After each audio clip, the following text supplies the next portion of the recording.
There's a book, acclaimed as an unparalleled classic introduction to philosophy. It's truly special.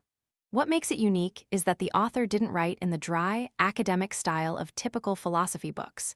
Instead, philosophical wisdom is woven into a novel, making it more engaging and easier to understand.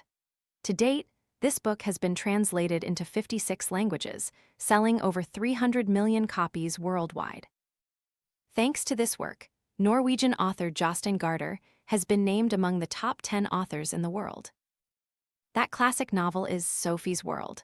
Following the footsteps of young Sophie in the novel, you'll encounter thrilling detective stories that, without you even realizing it, guide you through the entire history of European philosophy. Right at the beginning of the story, 14-year-old Sophie, after returning home from school, receives an anonymous letter. When she opens it, she finds only 3 words inside. "Who are you?" Sophie blurts out. "I am who I am." But immediately after, she feels this answer isn't quite right. Just as she's feeling bewildered, more anonymous letters continue to arrive in the following days, guiding Sophie back through time to ancient Greece. And she seeks explanations through the lens of philosophy. From there, great thinkers emerge one after another, like bright stars in the high sky. They illuminate the path for generations of people.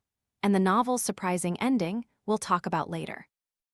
But there's a deeply moving quote at the end that I want to reveal to you now. When we look up at the sky, we are actually seeking the way back to ourselves. And this is precisely the meaning of our journey to explore philosophy.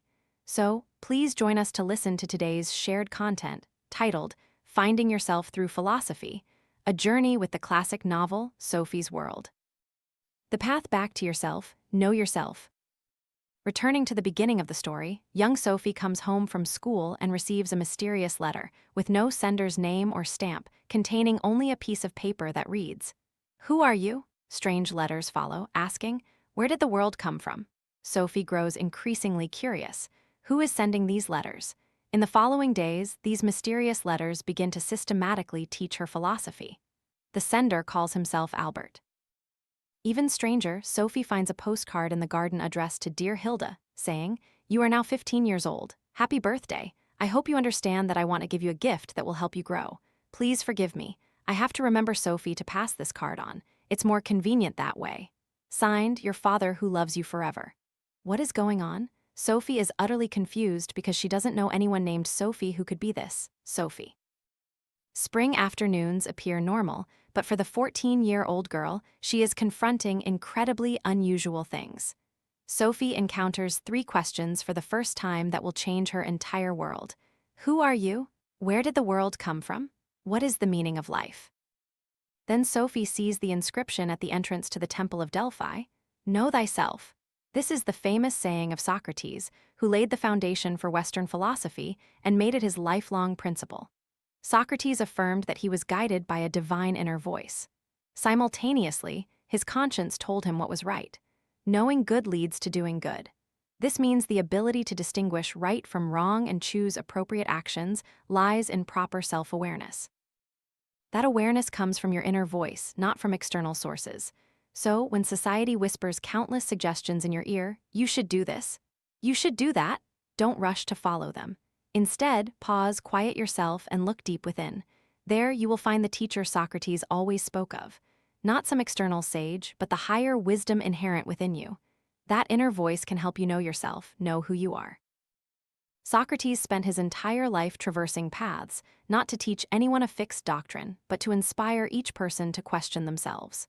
When admirers praised his wisdom, Socrates said, "I know that I know nothing."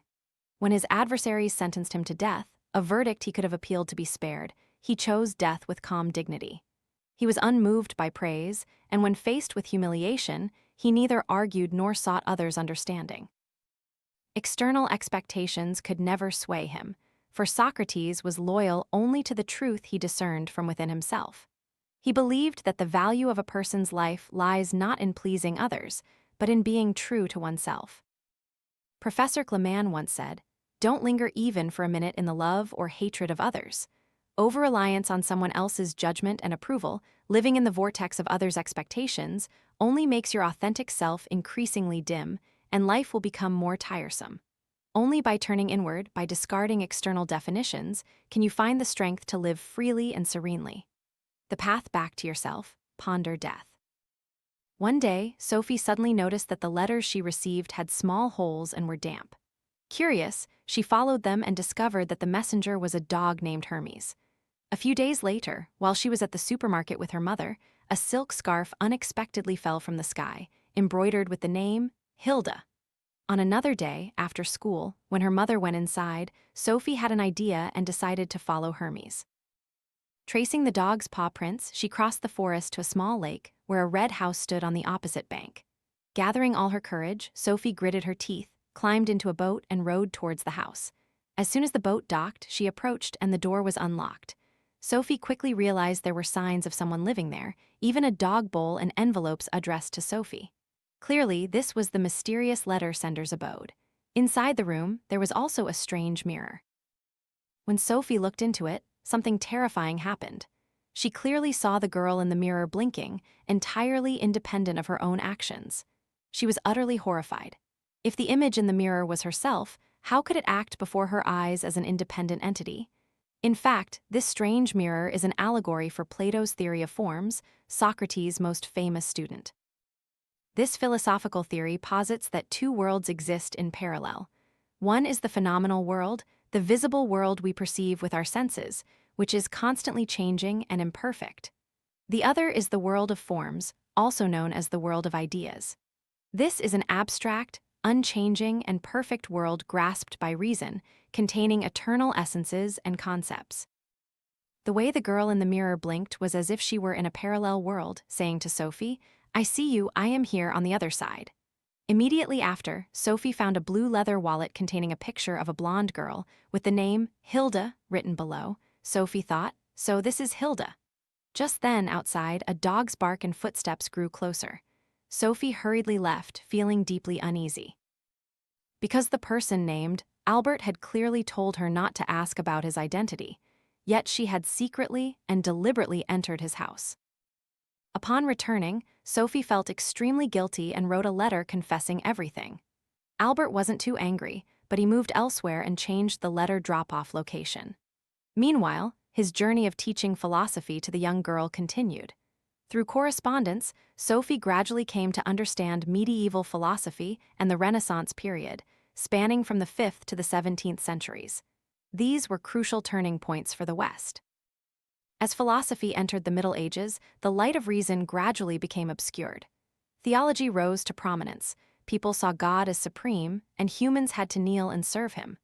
But the Renaissance brought everything back, placing humanity at the center, leading to the emergence of humanism. Works like Don Quixote, the ingenious nobleman Montaigne, Shakespeare, and the Divine Comedy are all exemplary masterpieces of this era.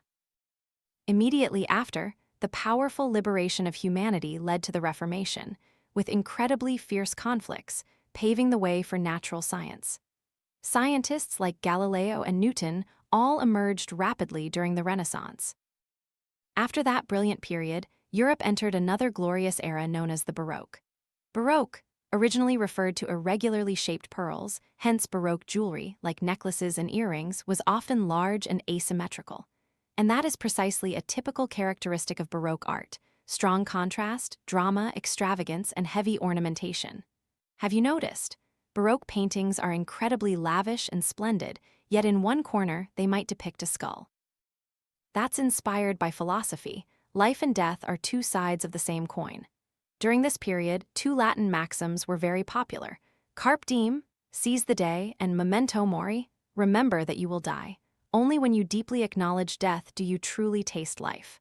Sophie learned new things from the philosophy of this era, and she began to reflect on her own life. She remembered her deceased grandmother and suddenly understood the profound meaning of a sentence in the letter. Life is inherently sorrowful and serious.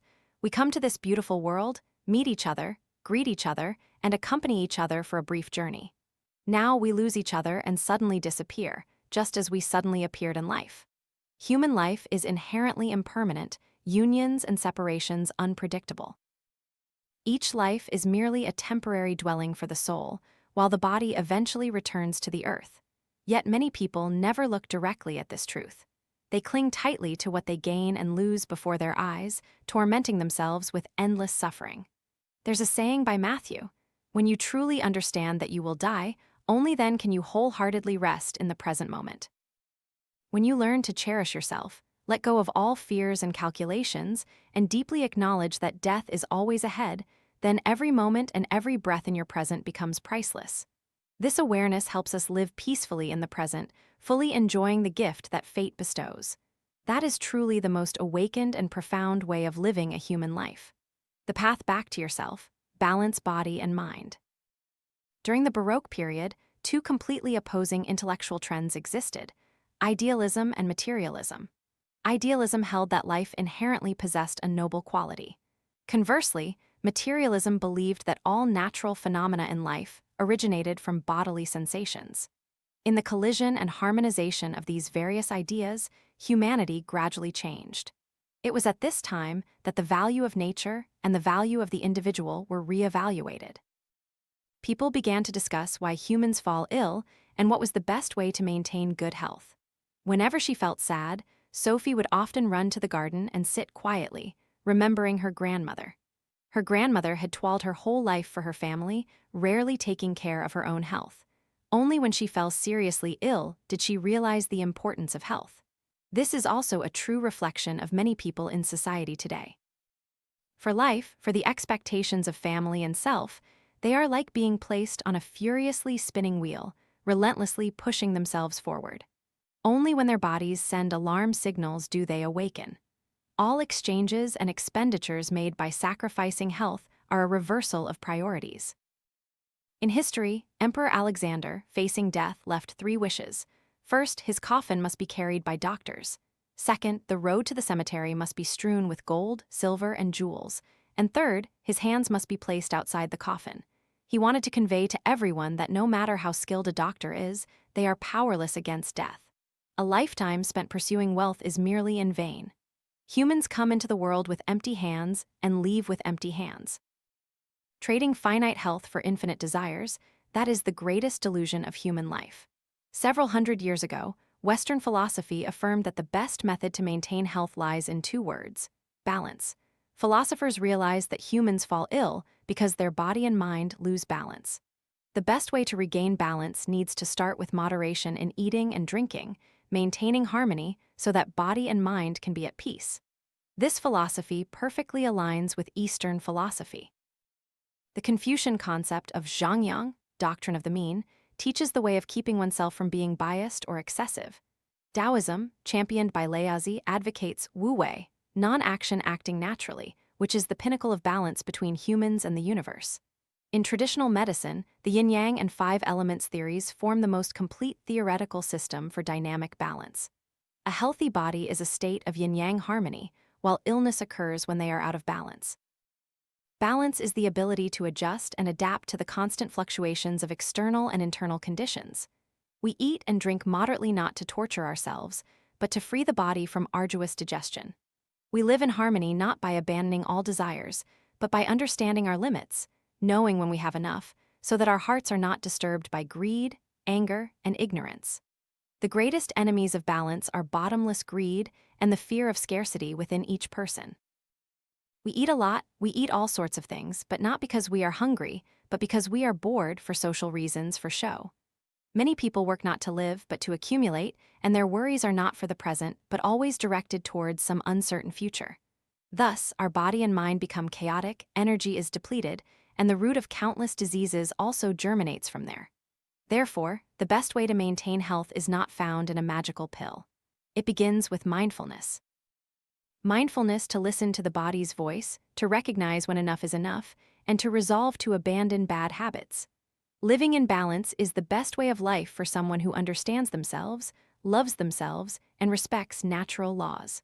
That is also the path to bring body and mind back to their primal state of peace, where you find your way back to yourself. The path to finding yourself, drawing closer to the soul. Also during this period, positivism emerged. Simply understood, it is a method of natural perception based on observation, experience, and experimentation. Immediately following, the next major figure to appear was Descartes, the father of modern philosophy. He is famous for the saying, "I think, therefore I am." Descartes initiated rationalism, placing reason as the foundation for understanding instead of relying on experience. For many, we know him through his mathematics classes because he was also an outstanding mathematician, founding analytical geometry and inventing the coordinate system. However, Descartes' philosophical achievements were arguably even more prominent than his mathematical ones. The lifelong questions that most concerned him were, what certain knowledge do we possess? And what is the relationship between body and soul? This also became a topic of human debate for over 150 years afterward. At the same time, his philosophy laid the groundwork for the appearance of a series of other great philosophers, such as Leibniz, Locke, Spinoza, and so on. First to mention is Hobbes, a 17th-century English philosopher who was a materialist. He believed that all phenomena in nature, including humans and animals, are constituted by material particles. Even human consciousness, or the soul, is merely the result of microscopic movements in the brain. However, Leibniz argued that the difference between matter and spirit lies in the fact that matter can be infinitely divided, like cutting a cake. But the soul cannot be divided, not even in half. So what exactly is the soul? Kant said that time and space are like a pair of red glasses, limiting how we perceive the world. That's a way to understand the soul. Sophie found it too confusing, so she eventually wrote anonymous letters. Albert then agreed to appear and teach her directly. He gave Sophie a pair of red glasses. Immediately, everything before her eyes was bathed in red. But Albert said, even if we see everything as red, we cannot conclude that the world is inherently red, because what our eyes don't see often hides the most easily overlooked truths. The answer about the soul is similar. The world we see, or the phenomenal world, is the world filtered through the lenses of space, time, and human concepts, which science can fully study. But the true nature of the universe, or the thing in itself, forever lies beyond our capacity for perception. To get closer to the essence of the soul and to truth, you need to dare to remove the colored glasses that obscure yourself, moving beyond prejudice, limitations, and habitual thinking. It can be said that the body is a tool, while the soul is the observer, the silent consciousness behind all our experiences. Kant's perspective initiated a revolution when he found a way to resolve the long-standing conflict between idealism and materialism. Materialism and idealism do not exclude each other but always coexist. Therefore, on the path back to oneself to draw closer to the soul, the best way is not to let one's thinking fall into absolute adherence to one side. Only by maintaining an open, synthetic attitude can we truly comprehend the boundless richness of life and the meaning of existence. The path back to yourself. Create meaning for yourself and act. Once he no longer hid, Albert's teaching methods became increasingly exciting. Sometimes, teacher and student would sneak into a church at night to study. Other times, they visited a villa filled with antiques from the medieval to the Renaissance periods on the other side of the city. Sometimes indoors, sometimes outdoors. And then, the philosophy class entered the Enlightenment, a brilliant period in the history of European thought. Concepts like human natural rights and the separation of powers were born during this time. In the first half of the 18th century, the center of European philosophy was England. In the mid-18th century, it shifted to France. By the end of the 18th century, it moved to Germany. After the philosopher Kant, philosophy began to move into Romanticism. Literature of this period also strongly boomed with works like The Hunchback of Notre Dame and The Count of Monte Cristo. In the field of philosophy, Hegel cannot be overlooked, one of the most important thinkers of idealism and the developer of dialectical idealism. After Hegel, philosophy took a new direction, no longer dominated by vast, comprehensive systems as before. Instead, two important branches emerged: philosophy of action and existential philosophy. A typical representative of the philosophy of action is Karl Marx. He once said, "Philosophers have hitherto only interpreted the world in various ways. The point is to change it." This view marked a major turning point in the history of philosophy, opening a new path that allowed people not only to analyze reality, but also to actively participate in their own liberation. Next is a very important movement, existentialism. The most core keyword of existentialism is existence. But existence does not mean we merely live. Trees and animals also live. They exist objectively, but do not need to think about the meaning of their existence. Humans are different. we are beings conscious of our own existence. A typical representative of existentialist philosophers of this period is Jean-Paul Sartre. He affirmed that existence is more important than everything else. The fact that I exist is more important than who I am, and even more important than whether I live or die. Therefore, Sartre said, existence precedes essence. Hearing this, Sophie deeply admired this philosopher. Albert then explained further that throughout the history of philosophy, philosophers have always tried to understand human nature. But Sartre believed that humans have no fixed nature.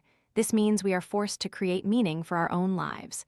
We previously discussed the book Metamorphosis, which also carries strong existentialist overtones. A man sacrifices his whole life for his family, living for the expectations of his loved ones, ultimately transforming into a giant insect. This may sound very pessimistic, but it is not nihilism. Existentialism emphasizes that humans are free individuals, and this very freedom compels us to make ceaseless choices throughout our lives. What does this mean? It means that humans have no predetermined blueprint from God or destiny to follow. We must take responsibility for our own existence and the meaning of our lives through an unending series of choices.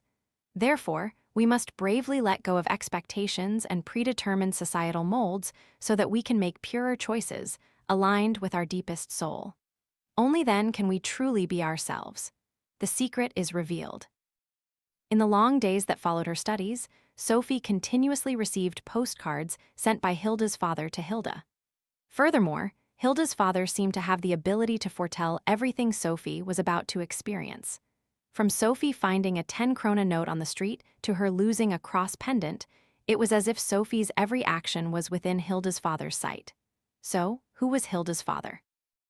In her confusion, Sophie told everything to her best friend, Joanne, and the two decided to return to the lakeside cabin to investigate further.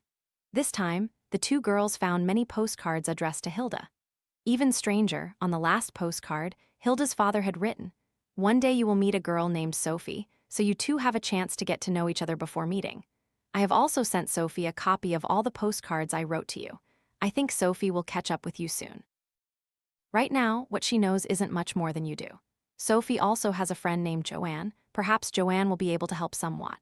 It was truly beyond imagination that even the name of Sophie's best friend appeared, and the postmark on the postcard was today's date, May 16, 1990.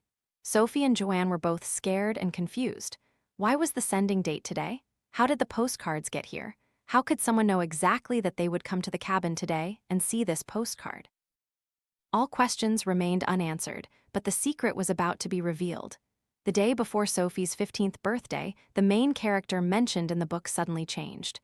14-year-old Sophie was suddenly replaced by Hilda, who was about to turn 15. Hilda also had blonde hair and blue eyes like Sophie. She stood before the mirror, gazing at her face. This mirror always reminded Hilda of her father. In the past, the mirror hung in his study. Hilda's father was an officer, but always longed to write meaningful things. This mirror was very old, bought by Hilda's great-grandmother from a gypsy woman on her wedding day.